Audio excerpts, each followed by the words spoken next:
Hello friends, मेरा नाम है रश्मि और स्वागत है आपका मेरे इस चैनल पर जिसका नाम है टीचिंग लर्निंग, जहां मैं स्पेशली बात करती हूं इग्नू से होने वाले डीईसी कोर्स के बारे में।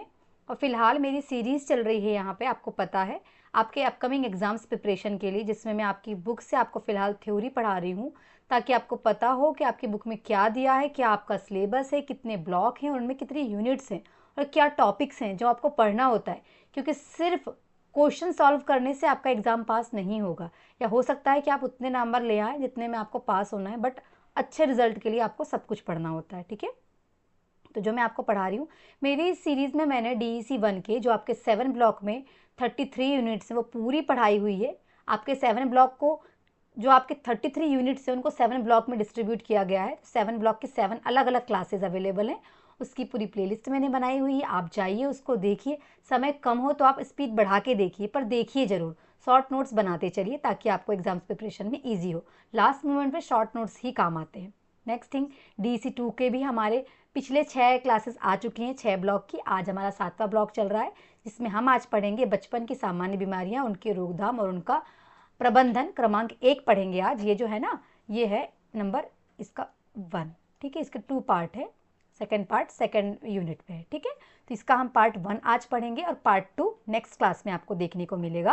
और यहाँ पर भी फिर ये 2 क्लास के बाद आपका डीईसी 2 खत्म हो जाएगा। ठीक है स्टूडेंट, आपको स्क्रीन पे व्हाट्सअप नंबर दिख रहा है बेटा, उस नंबर का यूज़ तब करें जब आपको अपने इस कोर्स के दौरान कोई भी फाइल बनाना हो, लाइक असाइनमेंट, प्रोजेक्ट, पेपर की तैयारी के लिए क्वेश्चन बैंक लेना है।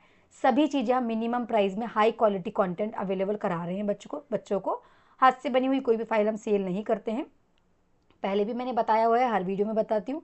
आपकी सभी फाइल आपकी हैंडराइटिंग में ही सबमिट होती हैं। ठीक है, तो अगर आपको पीडीएफ्स लेना है फाइल बनाने के लिए और हमारी गाइडेंस में आप बनाना चाहते हैं तो आप कॉम्बो पैक लेके हमसे जुड़ सकते हैं। जो बच्चे कॉम्बो पैक लेते हैं एग्जाम्स तक उनको गाइडेंस हमसे मिलते रहती है। ठीक है, बाकी जो बच्चे पहली बार वीडियो देख रहे हैं सब्सक्राइब कर लीजिए, दोस्तों को शेयर करिए ताकि आपकी तैयारी फ्री में हो जाए। देखिए, इतना अच्छा कंटेंट ना, मुझे नहीं लगता कि आपको इग्नू डीईसी का यूट्यूब पे कोई अवेलेबल करा रहा है फ्री में। हम जो फ्री में अवेलेबल करा रहे हैं, ये सिलेबस उन सभी के लिए एप्लीकेबल है जो डीईसी में कभी भी एडमिशन लेंगे, इग्नू से कर रहे हैं, और जो अदर कोर्स अदर जगह से भी प्री प्राइमरी एजुकेशन का कोर्स कर रहे हैं, उनके सिलेबस में ये अगर सिलेबस इंक्लूड हैं, जैसे डीईसी 2 का आपका नाम है बाल स्वास्थ्य एवं पोषण, तो ये सभी बहुत ही इनोवेटिव तरीके से आपकी इग्नू की बुक को उठा के मैंने पढ़ाया है, बनाया है। आप बुक लेके बैठ के पढ़ने बैठ सकते हो और मैच कर सकते हो कि मैडम ने कितने अच्छे से मेहनत की, और जान पाओगे कि सब बनाने में बहुत मेहनत लगती है। तो इसके लिए मैं रिक्वेस्ट करूँगी, कमेंट जरूर करिएगा वीडियोस देखने के बाद। जितने भी बच्चे वीडियो देखें एटलीस्ट एक कमेंट जरूर करिएगा, एक हार्ट ही दे दीजिएगा, एक इमोजी ही भेज दीजिएगा, तो मैं जान पाऊँगी कि हाँ, आप लोगों को मेरा वीडियो पसंद आ रहा है और मैं अच्छे से काम कर पा रही हूँ बच्चों के लिए। ठीक है स्टूडेंट, तो बिना टाइम वेस्ट करे हुए मैं रिक्वेस्ट और करूँगी कि वीडियो को पूरा देखिएगा। मैं खुद कोशिश कर रही हूँ कि समराइज्ड फॉर्म में आपको पढ़ा सकूँ, वीडियो बहुत लंबे ना हो, ताकि आप पढ़ सको, और लगे तो आप स्पीडोमीटर लगा के स्पीड में भी देख सकते हैं। Back to the point, number दिख रहा है मेरा व्हाट्सअप नंबर, यूज़ तभी करें जब आपको पीडीएफ्स लेना हो, और मैसेज करके डिटेल्स प्राप्त करके आप कॉम्बो लेके अपना काम स्टार्ट कर सकते हैं। तो आज हम पढ़ेंगे, मैंने बताया, बचपन की सामान्य बीमारियां और उनके रोकथाम और उनका प्रबंधन, जिसको हम इंग्लिश में बोलते हैं common childhood illness, their preventions and management. ठीक है, ये कहता है भाई ब्लॉक नंबर 7, आपको नाम बताया, यूनिट नंबर इसमें 21 से स्टार्ट होगा, जिसका नाम है आपका बाल्यावस्था में होने वाली सामान्य बीमारियां और उनके रोकथाम। ठीक है, इसमें आप स्पेशली हम फोकस करेंगे holistic health recognition and science, focus करेंगे वर्ग सर्वांगीण स्वास्थ्य पहचान और लक्षण। देखते हैं कि भाई कौन कौन से पॉइंट है जो हमें इसमें स्पेशली पढ़ना होता है। पहला है सर्वांगीण स्वास्थ्य दृष्टिकोण, जिसको बोलते हैं holistic approach to the child health. कैसे पता चले भाई बच्चे की सर्वांगीण विकास हो रहा है? सबसे पहले वो शारीरिक, मानसिक, भावनात्मक और सामाजिक रूप से स्वस्थ है। ठीक है, या होना चाहिए। ठीक है, शारीरिक स्वास्थ्य उसका अच्छा हो, वृद्धि हो रही हो, फिटनेस अच्छी हो उसकी। मानसिक रूप से स्वस्थ है बच्चा, उसका एज अप्रोप्रिएट उसका आईक्यू है, मतलब वो उसकी उम्र के अनुसार बोल पा रहा है, चल पा रहा है, खा पा रहा है, अपने सामान्य दिनचर्या जी पा रहा है, तो वो मानसिक रूप से भी स्वस्थ है। इमोशनल, मतलब वो भावनाएं उसकी जो है सुरक्षा, प्यार, एग्रेशन, ये सारी भावनाएं सीमित तरीके से उतनी ही हैं जितनी एज अप्रोप्रिएट किसी बच्चे में होनी चाहिए, तो वो स्वस्थ है। सोशल हेल्थ, मतलब सामाजिक रूप से क्या बच्चा माता पिता के साथ, घर के अन्य परिजनों के साथ, दोस्तों के साथ, पड़ोसियों के साथ क्या उसका संबंध अच्छा है, क्या घुल रहा, मिल रहा, बैठ रहा, उठ रहा, बात कर रहा है, तो वो सोशली भी फिट है। ठीक है, इसके बाद है कि अगर बच्चा बीमार हो जाता है तो रिकॉग्नाइजिंग द सिक चाइल्ड, कैसे पहचाने कि कोई बच्चा बीमार। अभी हमने यहाँ देखे कि ये सब हेल्दी हैबिट्स थी, बट अगर बीमार है तो कैसा पता करेंगे। तो बिहेवियर, उसके हमको ऑब्जर्व करना है, उसके व्यवहार को देखना है कि कम सक्रिय है, चिड़चिड़ा है, खा नहीं पा रहा है, खेलने का मन नहीं कर रहा है, काम नहीं कर पा रहा और ज़्यादा रो रहा है। तो ठीक है, ये सारी चीज़ें इंग्लिश में भी लिखी। इंग्लिश मीडियम वाले पॉज करके थोड़ा पढ़ लेंगे। मैं कोशिश कर रही हूँ बाइलिंगुअल आपको रिप्रेजेंट करूँ, कोशिश भी कर रही हूँ बाइलिंगुअल पढ़ाऊँ, कुछ टर्म्स में हिंदी इंग्लिश दोनों में बोल रही हूँ। हिंदी मीडियम वाले बच्चे इंग्लिश में ना समझ पाएँ, बट इंग्लिश मीडियम वाले बच्चे हिंदी समझ पाते हैं, इतना तो है, सभी लोग समझ पाते हैं, इसलिए मैं मोस्ट ऑफ दी हिंदी में ही पढ़ाऊंगी। नेक्स्ट है डेंजर साइन। ऐसे कौन कौन से साइन है जो बहुत खतरनाक हो सकते हैं, जैसे कि जिसके लिए जल्दी मदद की जरूरत होती है, जैसे कि बहुत ज़्यादा सुस्त पड़ जाना, जगने में मुश्किल, ऐठन, तेज पसीना, तेज सांस लेना, पसीने में असमर्थ सीने पीने में असमर्थ है ना, पानी वानी पीने में, और लगातार उल्टी हो रही है या कहीं बहुत ज़्यादा तकलीफ हो रही है, पेन हो रहा है। तो इसके लिए प्राथमिक रोकथाम बच्चे के स्वास्थ्य में क्या करना है, सबसे पहले टीकाकरण तो हमें लगातार देते ही रहना है बच्चों को, तो ये समस्याएं ही नहीं आएंगी। हमें उसे पूरा प्रॉपर मेडिसिन देना है, प्रॉपर खाना पीना देना है। मेडिसिन तो तब देना है जब डॉक्टर ने कुछ कहा है, या उसको जो हम संतुलित आहार देंगे, बैलेंस डाइट देंगे, हाइजीन मेंटेन करेंगे, हैंड वॉश, इन्वायरमेंट क्लीन रखना, हाथ धुलना, सुरक्षित तरीके से नहाना, सब सिखाएंगे। दुर्घटनाओं की रोकथाम उसको बताएंगे कि भाई गैस के पास नहीं जाना है, इलेक्ट्रिसिटी के पास नहीं जाना है, रोड में नहीं जाना है, सब चीज़ें सिखाना है। नियमित जांच करवाना है बच्चे की। ठीक है, हल्का या बनाम या मध्यम बीमारी के लक्षण दो टाइप के देखेंगे हम, माइल्ड इलनेस और मॉडरेट इलनेस। इसमें क्या क्या कर सकते हैं हम। हल्का बुखार है तो जैसे हल्का बुखार, कम भूख लगना हो सकता है, कभी कभी उल्टी या हल्की दस्त हो सकती है। और अगर बहुत मध्यम बीमार है तो तेज या लगातार बुखार आ सकता है, भूख न लगना और भूख में कमी, बार बार उल्टी और डिहाइड्रेशन, जिसे निर्जलीकरण बोलते हैं। बारीकी से निगरानी करें और चिकित्सक की सलाह लें। ये सारी चीज़ें यहाँ पे इंग्लिश में लिखी हुई है, एक माइल्ड और एक मॉडरेट। ठीक है, दोनों में यहाँ पे आपको दिया हुआ है किन किन बातों का ध्यान रखना है। तेज बुखार आता है तो, और आपको हल्का हल्का बुखार आता है तब भी हमें डॉक्टर को कंसल्ट करना है। बिना डॉक्टर के कंसल्टेंसी के हमें कुछ भी कभी भी बच्चों को नहीं देना है। ठीक है, इसके बाद है आपका कि बाल स्वास्थ्य और आपातकालीन गाइड। ठीक है, जिसको इंग्लिश में बोलते हैं child health and emergency guide. तो इसमें हम देखेंगे गंभीर बीमारी के लक्षण, बीमार बच्चे की देखभाल, बीमारी का पता लगाना, निदान करना, और स्वास्थ्य कार्ड क्या होता है। इसको इंग्लिश में बोलेंगे सिम्टम्स ऑफ सीवियर इलनेस। हमने इसके पहले देखे कि थोड़ा कम है या मॉडरेट है, तो अब देखेंगे कि किसी को बहुत सीवियर प्रॉब्लम है, बहुत गंभीर समस्या है, तो क्या क्या हो सकता है। तेज बुखार हो सकता है, ये सीवियर कंडीशन हो सकती है। धसी हुई आंखें, निर्जलीकरण, डिहाइड्रेशन, सुस्ती, कमजोरी, जिससे हम बोल सकते हैं सांस लेने में भी दिक्कत हो सकती है। धसी हुई आंखें लिखा ही हुआ है, और दौरे पड़ सकते हैं। और क्या हो सकता है कि जब बच्चा यूरिन कर रहा है या फिर उसकी बॉडी से वो पॉटी कर रहा है तो उसका कलर चेंज हो सकता है। ये बहुत सीवियर कंडीशन हो सकती है। इस स्थिति में हमें बच्चे की तुरंत केयर करनी है, डॉक्टर को दिखाना है। ठीक है, बीमार बच्चे की देखभाल कैसे करनी है। भरपूर तरल पदार्थ देते रहना है बच्चे को, खाने पीने की चीज़ें, हल्का स्वस्थ भोजन देना है, पर्याप्त आराम देना है बच्चे को, नियमित रूप से तापमान की निगरानी, मतलब उसका तापमान चेक करना है। तापमान लिखा है, तापमान है। ठीक है, टेम्परेचर चेक करते रहना है, और हाथ पैर साफ सुथरे रखना ताकि कोई इन्फेक्शन ना हो बच्चे को। बीमार का पता लगाने के लिए निदान क्या करें भाई, अगर बुखार, खांसी, व्यवहार में परिवर्तन है तो तुरंत हमें क्या करना है, डॉक्टर के पास लेके जाना है। लक्षणों के आपको ये सब लक्षण देखे डॉक्टर के पास ले जाना है, उससे बातचीत करना है। ठीक है, रोग विशेषज्ञ के पास जाना है, ब्लड टेस्ट कराना है, यूरिन टेस्ट कराना, जो भी टेस्ट डॉक्टर बोल रहा है वो करवाना है।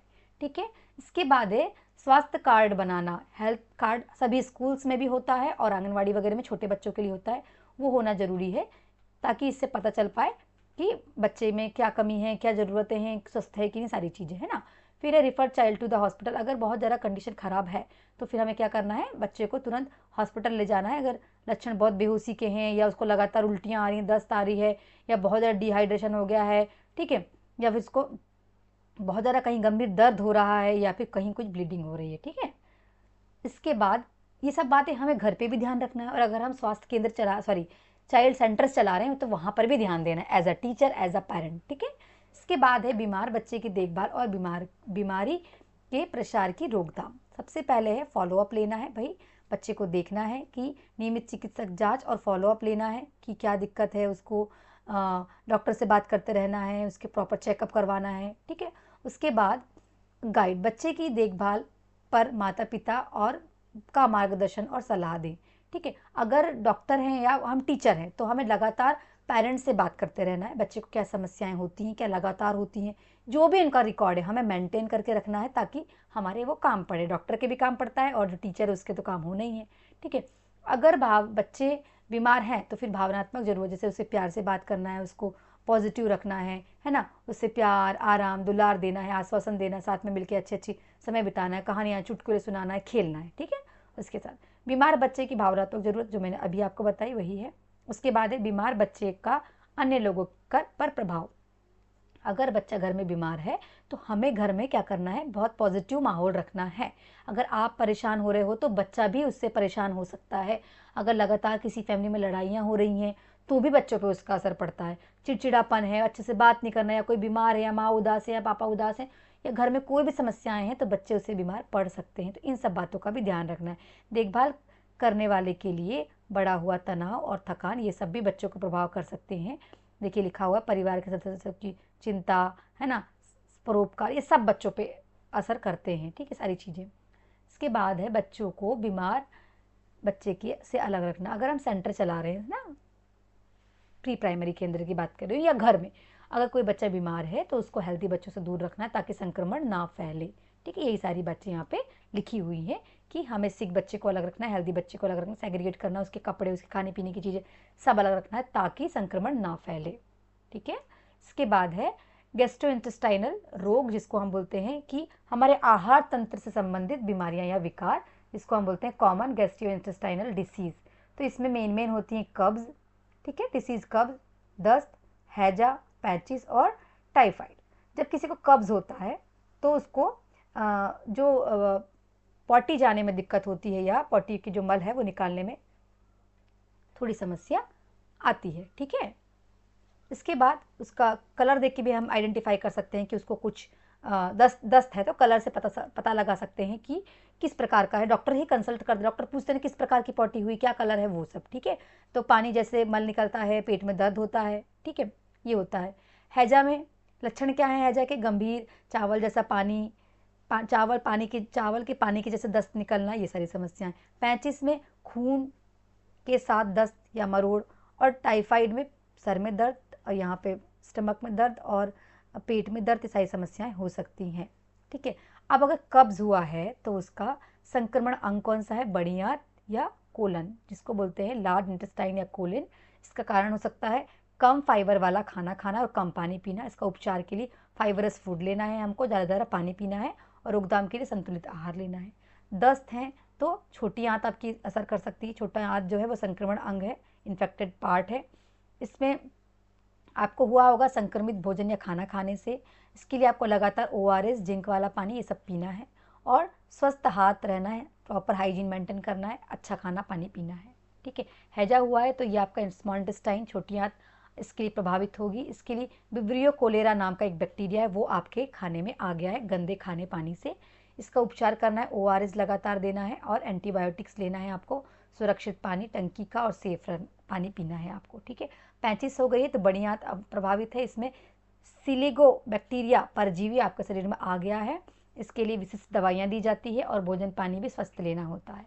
टाइफाइड भी होता है तो छोटी आंत और में रक्तस्राव होता है। इसमें सैल्मोनेला टाइफी नाम का एक बैक्टीरिया है जो हमारे शरीर में आ जाता है, लिखा हुआ है। इसके लिए एंटीबायोटिक्स दी जाती है, टीकाकरण भी होता है, और इसके लिए स्वस्थ भोजन पानी हमें लेना होता है, जो पेशेंट है, जो बच्चा है, जो मरीज है उसको, ठीक है।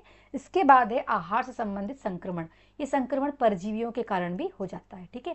परजीवियों से कैसे हो रहा है, परजीवी 3 प्रकार के, अभी तक तो मुझे भी खुद एक ही पता था, जब मैंने पढ़ा डीपली तब पता चला कि कृमि जिसे हम कहते हैं वो 3 टाइप की होती है। ये लिखा हुआ है गोल कृत्रिम, जिसको बोलते हैं राउंड वॉर्म, जिसको बोलते हैं एस्केरियासिस। एक होता है अंकुश कृमि, जिसको बोलते हैं हुक वॉर्म, और एक होता है फीता कृमि, जिसको बोलते हैं टैप वॉर्म, ठीक है। दूषित भोजन या मिट्टी से अंडे खाना, है ना। अगर आपने कुछ खा लिए खाना गंदी जगहों से, मिट्टी से, बोलोगे मैडम वैसे तो कोई खाता नहीं, वैसा नहीं खाता, लेकिन नाखूनों में चिपक जाता है ना गंदगी, तो खा सकता है, बच्चा जनरली ये करता है, ठीक है। तो उससे हमारे शरीर में राउंड वॉर्म या गोल कृमि घुस सकती है। अब जो ये हुक वॉर्म है ना, वो नंगे पैर चलने से लार्वा त्वचा के अंदर घुस जाता है, ठीक है, और क्या करने लगता है, खून की कमी होने लगती है, एनीमिया हो जाता है।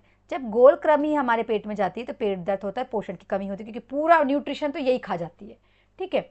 और जब टेप वॉर्म हमारे पेट में जाता है तो अधपका खाना खाने से, अधपका खाना नहीं बोलूँगी, अधपका मांस खाने से हो जाता है। जो नॉन वेजिटेरियन है उनके शरीर में जा सकता है। इसमें वजन में कमी और भूख ना लगना हो सकता है। इसलिए लगातार हाइजीन मेंटेन करना है, हमेशा फुटवेयर्स पहन के बाहर जाना है, कच्चा मांस नहीं खाना है, हमेशा अच्छा पानी पीना है और कृमिनाशक दवाइयाँ बच्चों को देते रहना है। हर 6-6 महीने में दिया जाता है लगभग 5 साल तक के बच्चों को, ठीक है। इसके बाद है रेस्पिरेटरी ऑर्गन से रिलेटेड कुछ बीमारियाँ, जिससे हम बोलते हैं श्वसन तंत्र से रिलेटेड बीमारियाँ। इसके पहले हम देखेंगे श्वसन तंत्र होता क्या है, रेस्पिरेटरी ऑर्गन क्या होता है। तो नाक से लेके फेफड़े वाला ऑर्गन पूरा आपका कहलाता है रेस्पिरेटरी ऑर्गन, श्वसन तंत्र, ठीक है। तो श्वसन तंत्र में आपके आता है नाक, फिर मुंह से भी आप कभी कभी सांस लेते हो तो लिखा हुआ है ग्रसिका, गला, नाक, ठीक है। फिर इसके बाद है लैरिंग्स, जिसको बोलते हैं स्वर यंत्र, फिर होता है श्वसन यंत्र जिसको बोलते हैं ट्रेकिया, फिर इसके बाद है ब्रोंचाई, फिर यहाँ पे एल्वियोलाई, फिर जिसको वायु कोष्ठ बोलते हैं, फिर फेफड़े, ये एल्वियोलाई है ना, यहीं पे ऑक्सीजन का एक्सचेंज होता है, ऑक्सीजन अंदर आती है, कार्बन डाइऑक्साइड बाहर जाती है और वो ऑक्सीजन फिर ब्लड में मिक्स होती है, ठीक है। और डायफ्राम, ये जब आप सांस लेते हो तो सांस फूलती है, ऊपर नीचे होता है ना, डायफ्राम के कारण होता है। ये हमने देख ली पार्ट्स, ठीक है। अब किस किस पार्ट में कौन कौन सी बीमारियां होती हैं, ठीक है। श्वसन संक्रमण के सामान्य लक्षण: खांसी, गले में खराश, बहती हुई नाक, बुखार, सांस लेने में तकलीफ, घबराहट, थकान, कमजोरी, शरीर में दर्द, ठीक है। फिर ये लिखा हुआ है आमतौर पर हल्का बीमारी भी हो सकती है, फिर यह थकान, कमजोरी, शरीर में दर्द, ये सारी चीज़ें हो सकती हैं। अब 2 टाइप से हम देखेंगे इन्फेक्शन, शरीर के जो हमारा श्वसन अंग है उसके ऊपर वाले अंग में बीमारी होना और नीचे वाले अंग में, ठीक है। ये ऊपरी भाग में, नीचे भाग में। ऊपरी भाग में क्या क्या हो सकता है, ठीक है। ये हो सकता है सामान्य सर्दी, ठीक, अगर ऊपर हो रहा है तो। फिर आपको साइनस संक्रमण हो सकता है, साइनस में यहाँ पे होता है, ठीक है। फेरिजाइटिस हो सकता है, लेरिजाइटिस हो सकता है, टॉन्सिल्स हो सकते हैं, ठीक है, ऊपर वाले भाग में अगर होते हैं तो ये लिखे हुए हैं, ठीक है। आमतौर पर बहुत हल्का होता है। लेकिन लंग्स तरफ नीचे के भाग में हो गया तो ये थोड़ा सा आपके लिए सीवियर हो सकता है। तो इसमें होता है निमोनिया, वायु कोष्ठ में सूजन, ठीक है। फिर है ब्रोंकाइटिस, श्वसन में सूजन, श्वसन नली में सूजन, सांस लेने वाली नली में सूजन। फिर लिखा हुआ है आपको ब्रोंकियोलाइटिस, श्वसन नलियों में सूजन, और बच्चों में आम होती है ये बीमारी, ठीक है। अधिक गंभीर हो सकती हैं ये बीमारियां, स्पेशली बच्चों में जरूर होती हैं। तो खांसी में बूंदे आना, ये बीमारी भी है जिससे संक्रमण फैल सकता है, ठीक है, संपर्क से भी फैल सकता है। तो बच्चों में बारीकी से निगरानी करना है, लगातार वैक्सीनेशन देना है बच्चों को, सीवियर कंडीशन में डॉक्टर को दिखाना है, ठीक है। इसके बाद श्वसन संबंधी स्थिति और उनका प्रबंधन, आपको कौन कौन सी प्रॉब्लम हो सकती है। सामान्य सर्दी, जिसमें आपको दिख रहा है लक्षण, क्या लक्षण दिख रहे हैं कि भाई सनी नोज, मतलब नाक से पानी बहना, स्नीजिंग, छींकना और फेटिंग, ठीक है, खराश जैसे लगना। प्रबंधन, आपको क्या करना है, प्रॉपर रेस्ट लेना है और आपको अपने हाथ पैर प्रॉपर वॉश करना है और आपको डॉक्टर की प्रिस्क्रिप्शन से ही दवाइयाँ लेना है, ठीक है। गले में कुछ दिक्कत है यहाँ तो पेन लिखा है, वेस्ट स्वेलिंग, आपको निगलने में दिक्कत हो सकती है, थॉट में दिक्कत हो सकती है, ठीक है। आपको पानी बोलते हैं ना, गर्म पानी वाले गरारे करना है, वो करना है, उससे ठीक हो जाता है। गरम गरम पेय लेना है ना, आपको लिक्विड चीज़ें लेना है। लंग्स में अगर खांसी है, ये तो गले का खराश था, और खांसी हो गई है तो लंग्स में इन्फेक्शन है, ठीक है। लिखा है persistent cough can be dry और प्रोडक्टिव, आपको लगातार खांसी हो सकती है और सूखी खांसी हो सकती है। स्टे हाइड्रेटेड, आपको हाइड्रेटेड रहना है, स्मोक नहीं करना है, कोई भी ऐसा अल्कोहल वगैरह नहीं लेना है, और डॉक्टर के प्रिस्क्रिप्शन से आपको कफ सिरप लेना है, ठीक है। फिर ये आपको सांस लिखा है, साए साए की आवाज़, इसको वीज बोलते हैं, ठीक है। इसमें हाई पिच विजिम साउंड ऐसी वाली आवाज़ आती है, सांस लेने में बहुत दिक्कत होती है, उस दौरान पंप दिया जाता है बच्चों को भी, बड़ों को भी। स्पेशली ये अस्थमा में होता है। अब थोड़ी बीमारियां ऐसी कम होने लगी हैं क्योंकि मेडिसिन वगैरह और बच्चों को वैक्सीनेशन होने लगे हैं। तो यहाँ हम देखेंगे कुछ विशिष्ट श्वसन रोग, स्पेशली जो रेस्पिरेटरी आपको इलनेस है वो मेनली कौन कौन सी होती है बड़ों में और बच्चों में। ये है कफ, गले में जो होता है। लंग्स में जो आपको स्पेशली होता है वो लिखा है चेस्ट पेन वगैरह हो सकता है। फिर आपको अस्थमेटिक जो होता है ना, मतलब आपके जो सांस लेने वाली नलियां हैं वहाँ पे कफ जम जाता है, उसके कारण बीमारियां हो सकती हैं, जिसमें सांस लेने में आपको दिक्कत हो रही है, आपको आवाज़ें आ रही हैं आपके नाक से अलग अलग प्रकार की। ठीक है, फिर ये है एक आपको आपके नाम लिखा हुआ है देखो अस्थमा, और यहाँ लिखा है श्वसन शोध, और ये लिखा हुआ है लाइड्रेनिटिस। ठीक है, ये अस्थमा तो आपको पता ही, पंप लेना पड़ता है, तो जो हमारी नलिकाएं हैं उसमें लिक्विड भर जाता है। ठीक है, निमोनिया में जो हमारा लंग्स है उसमें पानी भरने लगता है, इन्फेक्शन हो जाता है। ठीक है, और खांसी तो आपको पता ही है, सूखी और गीली खांसी आती कफ जम जाने से। ये लक्षण है आपके, काली खांसी है, और ये है आपका क्षय रोग जिसको टीबी बोलते हैं, जिसमें ट्यूबरक्लोसिस नाम का एक बैक्टीरिया है, ये दिख रहा है बैक्टीरिया, वो हमारे लंग्स में चले जाता है, जिससे हमें टीबी हो जाती है और इन्फेक्शन फैल जाता है। इसके लिए डॉट्स दिए जाते हैं और निदान दिया जाता है। ठीक है, अब माता पिता और बच्चों के लिए आपातकालीन संचार गाइड, मतलब अगर आप केंद्र चला रहे हो या स्वास्थ्य कार्यकर्ता हो या पेरेंट्स भी हैं हम, या खुद एक केयर टेकर हैं, तो किन किन बातों का ध्यान रखना। सबसे पहली तैयारी, योजनाओं पर चर्चा करना कि अगर कोई आपातकालीन स्थिति आती है तो हमें क्या क्या करना चाहिए, हमें बच्चों के साथ डिस्कस करते रहना चाहिए। ठीक है, पहली सुरक्षित स्थान ढूंढना चाहिए, अगर स्कूल में है या घर में कहीं पर भी है तो ये देखना है कि अगर आग लग गई है या पानी बाढ़ आ गई है, सुरक्षित स्थान ढूंढना है बच्चों के लिए भी और खुद के लिए भी। ठीक है, फिर दौरान माता पिता को के कार्य क्या होना चाहिए, बच्चों को शांत करना। सबसे पहले बच्चे सबसे ज़्यादा पैनिक होते हैं। ठीक है, बच्चों पेरेंट्स का भी काम है और बड़े बुजुर्गों का भी काम है और केयर टेकर का भी काम है। फिर है आपका रीयूनिट, फिर जब जैसे ही आपका सब हो जाए आपको डॉक्टर से चेकअप कराना है और पुनर्मिलन करना है, सबको फिर से मिल जाना है। जब स्थितियाँ अच्छी होगी डॉक्टर से एक बार चेकअप करा लेना है। ठीक है, इसके पहले और बातों का ध्यान रखना है कि आपको संपर्क सूची घर में तैयार रखना है, स्कूल में भी डॉक्टर की, एम्बुलेंस की, पुलिस की, फायर ब्रिगेड की, यही लिखा हुआ है देखो, ये सब चीज़ें हैं। ठीक, इसके बाद सभी के नंबर होना चाहिए और बच्चों को कुछ नंबर से याद भी होना चाहिए, ताकि स्पेशली पेरेंट्स के नंबर तो याद ही होना चाहिए। ठीक है, इन सब चीज़ों की शिक्षा स्कूल में घर में बच्चों को देना ही चाहिए, क्योंकि परिस्थितियाँ बता के नहीं आती, आपदाएँ बता के नहीं आती हैं। ठीक है, तो यहाँ पे आपका जो है यूनिट नंबर 7 खत्म होती है, यूनिट नंबर 7 नहीं बोलूँगी, आपका ब्लॉक नंबर 7 खत्म होता है, और सिर्फ आपका बचता है ब्लॉक नंबर 8 जो आपका DEC 2 का। इसमें भी हम बीमारियां ही पढ़ेंगे, उसका पार्ट 2 पढ़ेंगे। उम्मीद है वीडियो पसंद आया होगा, कमेंट जरूर करिएगा, बताइएगा कैसा लगा, समझ में आया, क्या समझ में आया, क्या इम्प्लीमेंटेशन मैं अपने तरफ से कर सकती हूँ।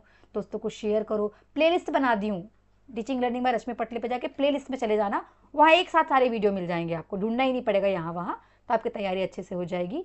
ऑल द बेस्ट, घबराना नहीं है, पेपर के लिए अच्छे से पढ़ो, वीडियो देखो, स्पीड बढ़ा के देख लो ताकि तैयारी अच्छे से हो जाए। रेडी रहना, MCQ की प्रैक्टिस भी कराऊंगी, PYQ भी कराऊंगी और मोस्ट इंपॉर्टेंट क्वेश्चन भी कराऊंगी मैं। ठीक है, तो जुड़े रहिएगा मेरे साथ, ताकि आप और हम मिलकर बदलते हुए हमारे इस देश के शिक्षा जगत में अपना योगदान देके अपने देश का विकास कर सके। Thank you so much.